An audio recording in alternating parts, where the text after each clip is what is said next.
Hello and welcome to City Focus. I'm Diane Gonzalez. We must never forget the bravery and sacrifice of those who have served our nation in the military. Now, Lincoln has several efforts underway to honor all our veterans. A little later in the show, we'll tell you about the annual Wreaths Across America project and Lincoln's annual Veterans Day celebration.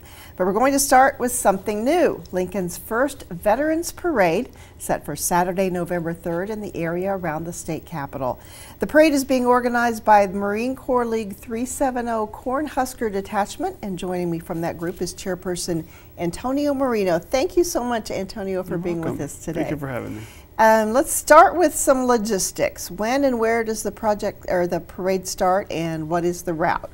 All right, the parade is on November 3rd, and the opening ceremony is on the north side of the Capitol and the North Capitol steps, and we start that at 11 a.m.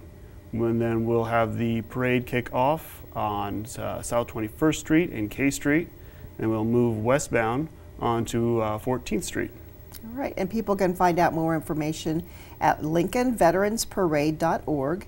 City Council member Roy Christensen introduced a resolution calling for the parade last year. He really kind of spearheaded this project. Why did your group decide to take it on? You know, it's really about family. We veterans and Marines call each other brothers and sisters in arms. And I've been contacting Roy Christensen since the resolution, who is starting this project, and no one was stepping up. Marine Corps, Marines love to lead the charge, and so we decided to take this on, spearhead this project. Right. The theme for this year's parade, the very first parade, is 100 years. Tell us what the significance of the 100 years is. So 100 years since the signing of the Armistice Treaty of World War I. That is the official ending of the Great War, and the Veterans Day celebration, it was inspired by that day, by that treaty.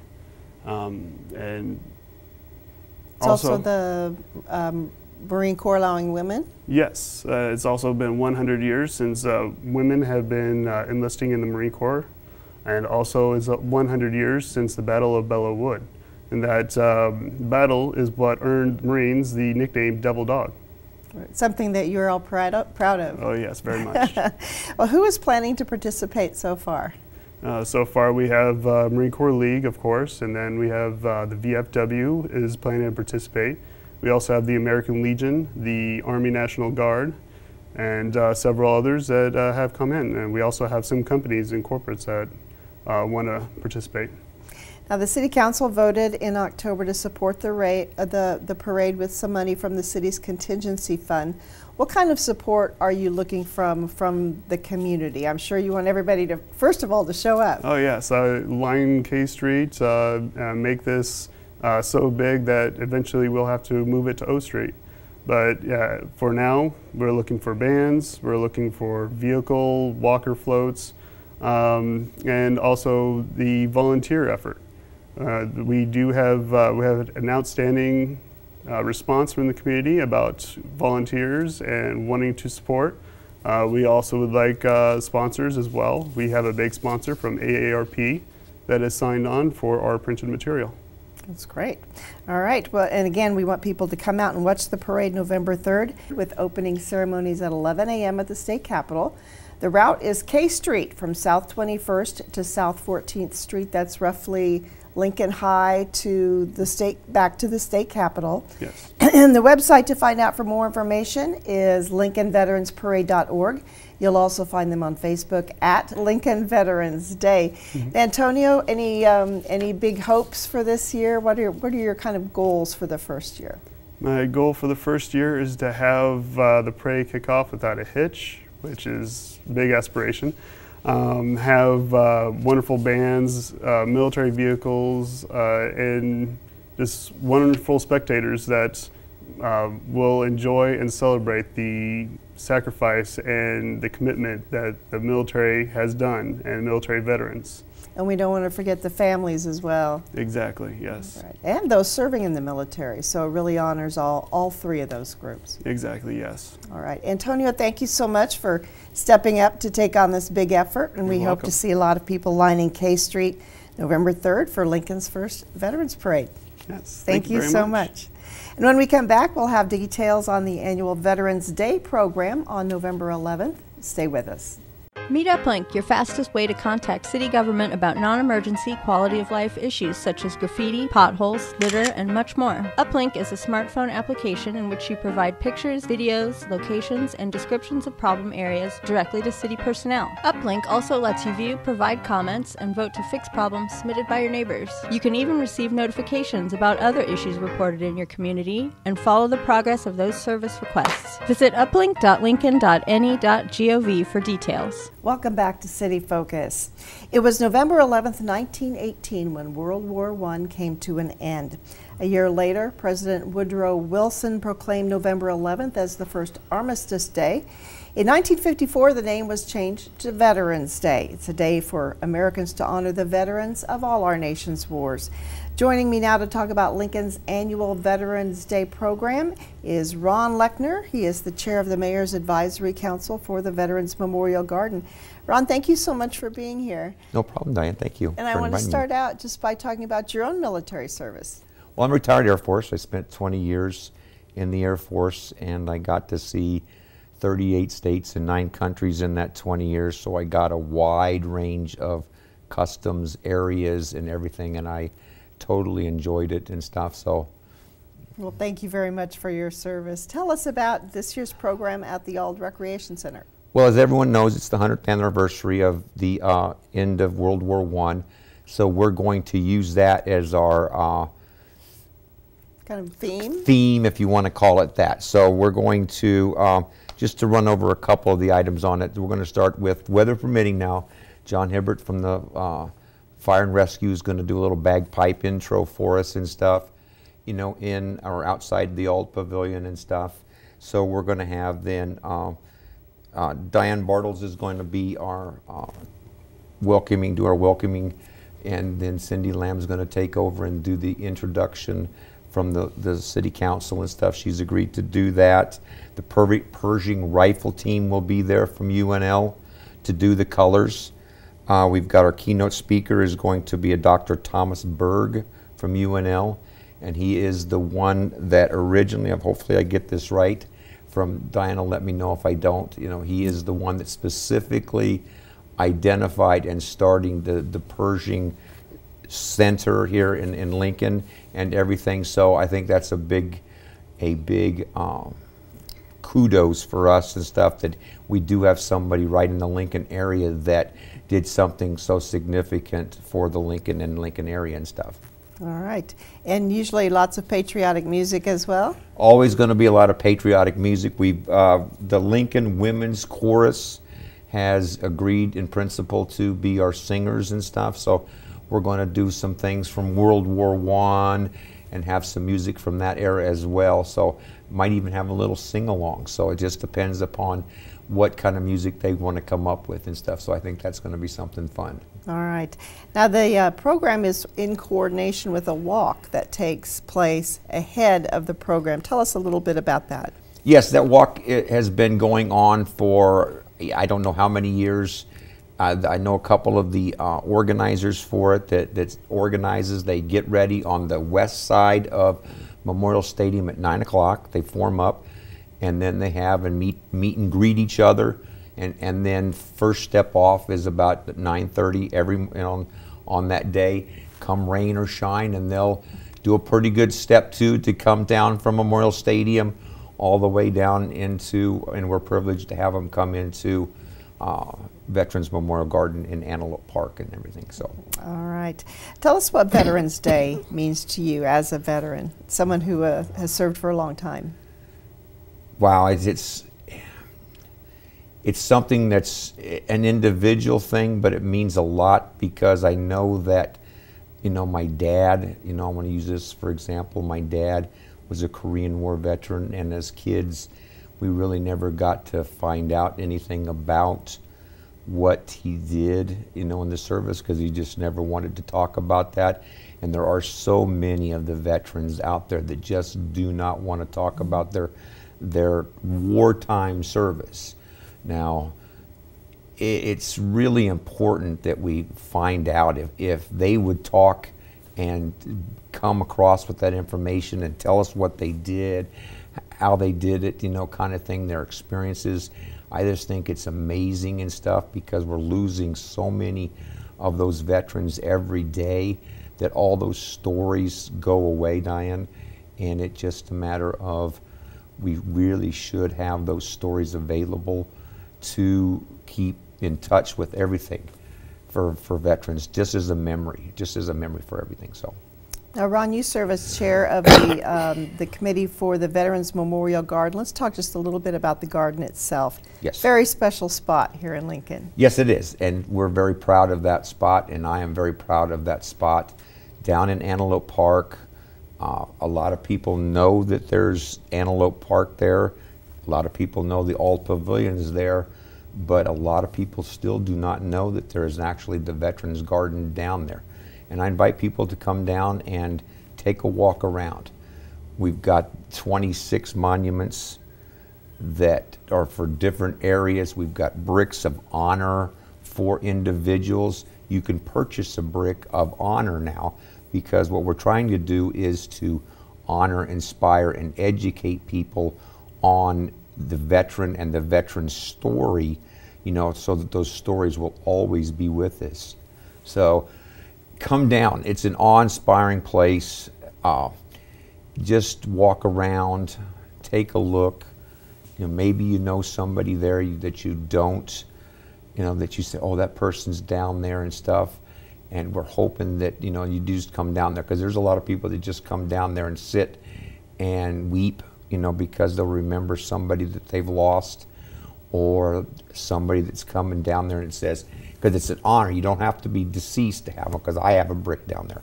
And I'm honored to have that brick down there, because it just shows that not only did I serve, but it is just an honor and a distinction to do that for us in the garden and to make it available to others that want to purchase one. Well, it's just a short walk from one of Lincoln's busiest playgrounds as well. So encourage people, when you're at that beautiful playground, just take a short walk and show the kids the garden. That's true. That is true. I had a tour down there. We brought a kids group asked to come down there. And the only bad thing is it was raining so hard the day that they wanted to come down there. It was funny. But those kids really enjoyed it, you know, for what little they got to see, and I could tell them about it and stuff. But yeah, come down. And it's right next to that park. So that's another thing people know of, that it's right next to that park. If you tell them oh, it's right there. Okay, all right. So they'll come down, and hopefully. All right. Ron, thank you very much. Let's talk a little bit about the details again. Veterans Day 2018, the 100th anniversary of the end of World War I. The event is 11 a.m. Sunday, November 11th, at the Auld Recreation Center in Antelope Park. Now, there is a regular series of events that take place that the Veterans Memorial Garden Committee puts on.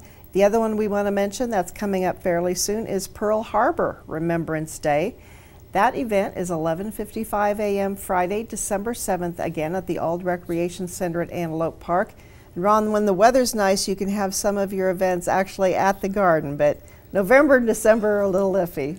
We'd love to have them all in the garden, but with Veterans Day and Pearl Harbor Day, we automatically just move those inside. And that way we don't have to worry about people being outside in the cold. It's still a beautiful atmosphere in there. It's still a beautiful atmosphere to see all the flags flying for Veterans Day. Now, we don't fly them all for Pearl Harbor Day because the temperature usually is too cold for that. But seeing all the other events and having all the flags out on each monument, you know, is really something to behold. And one of the most inspiring things that I enjoy is when you play the anthems of the different services in the Veterans Stand. Yes. That's very moving. Yes, and it is, you know, kind of thing. We got to make sure we get them in order, which we do, because you'll have a couple of the, we like to do them in order of of precedence of when they first came came as official groups, you know, Army, Navy, and so on. So yes. So. All right. Again, Veterans Day 2018, 11 a.m. Sunday, November 11th. Auld Recreation Center at Antelope Park. Thank you so much, Ron, for putting on these events and for everything you do for the garden. Thank you, Diane. Thank you for having me. When we come back, we'll tell you about another effort to honor veterans called Wreaths Across America. Stay with us. I'm Mickey Esposito, Public Works and Utilities Director. And I'm the Assistant Chief of Police, Brian Jackson. To keep Lincoln on the move, we depend on you to keep construction zones safe for our workers. First, check for closures by visiting lincoln.ne.gov. Allow plenty of time to reach your destination. Slow down in work zones and avoid distractions like your phone. Be patient, and remember, we're working to keep you on the move. Let's work together to keep work zones safe.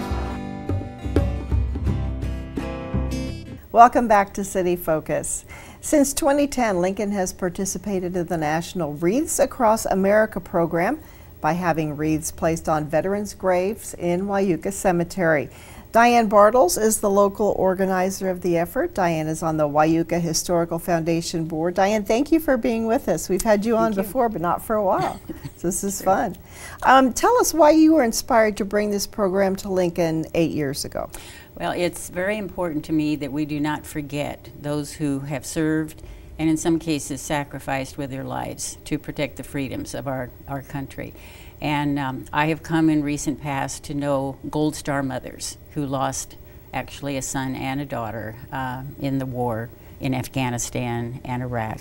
So their greatest fear is that their sons or daughters will be forgotten. And I think Ron Lechner spoke a little bit about that previously with respect to we need to remember and honor and teach our children about. Be their witness. That's the theme for this year. Is that a national theme? It is a national theme, yes. And part of that will encompass when a wreath is placed at one of the markers at Wyuka Cemetery, a person will step back, and if they're in the military, they will salute and say their name, the name of the person who is on the name on the marker. And if they are a civilian, they will put our hand over our heart and say the name. So they are not forgotten. All right. And where do the wreaths come from?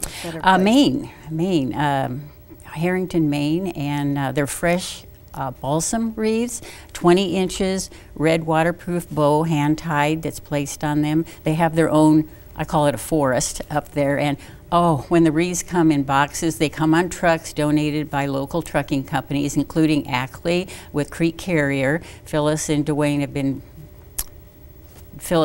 have been really helpful in allowing their trucks to help bring the wreaths. We open up the boxes, and I mean, it smells like we're in the forest in Maine. That's beautiful. Wonderful. How many wreaths have you been able to place at Wyuka? We've placed 1,600 the past 2 years. We started 9 years ago, and we started, I think it was 250, 300 maybe, and just through the succeeding years we've been able to increase that. So all of the veterans who are buried in our 3 soldier circles also will have a wreath with a 1,600. And then we also do grave specific, which means if you have a veteran that is buried outside of the soldier circles, then you may either place that wreath, I will give that out to you on the day of wreath laying, or else we will place it for you also. All right. Well, let's give some details then on how people can participate. The wreaths, to purchase a wreath to be placed on a soldier's grave in Wyuka is just $15. You can send a check to Diane, 1801 Mindoro Drive, Lincoln, Nebraska, 68506, and that check should be made out to Wreaths Across America. Wreaths Across America. Also, as she mentioned, if you have a question about a grave-specific wreath, her number is 429-3342, and then you can also donate online at wreathsacrossamerica.org. The part after the slash is very important, NE0001. You'll need to know that in order to make sure that your wreath actually comes to us here in Nebraska. Correct. All right. Then you've got a couple of programs coming up as well. There's a program at the Capitol and then the actual laying of the wreaths. Yes, Tell us about that. Well, on December 10th, there is a program at 11 o'clock. It's the kickoff to Wreaths Across America Week in Nebraska. The governor will have written a proclamation. There will be music, there will be a speaker, and they will accept a very large wreath that is going to be on display in the Capitol through January. And then the event out at Wyuka is December 15th, and that will be, of course, the laying of the wreaths. We have a short program at 11 o'clock. Again, music, military, patriotism, and everyone will have a chance to place a wreath. So volunteers from the community are welcome, military, civic, Boys, Girl Scouts, various entities are welcome to come and help us place the wreaths. All right. Again, just $15. You can make your check out to Wreaths Across America.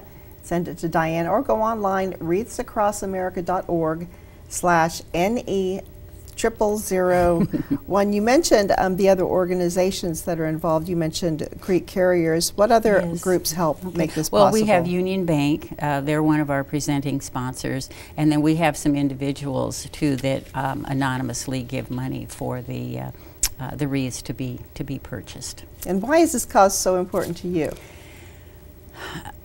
We just should not forget.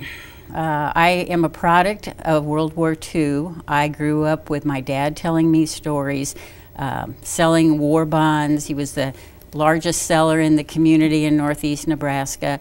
And then I wanted to join the military. That did not happen. And I just have, since my volunteer has taken place post my teaching in Lincoln Public Schools, I have just become involved with a number of different organizations, because to me the military as well as my profession are the two most entities in this country which help to make it what it is today.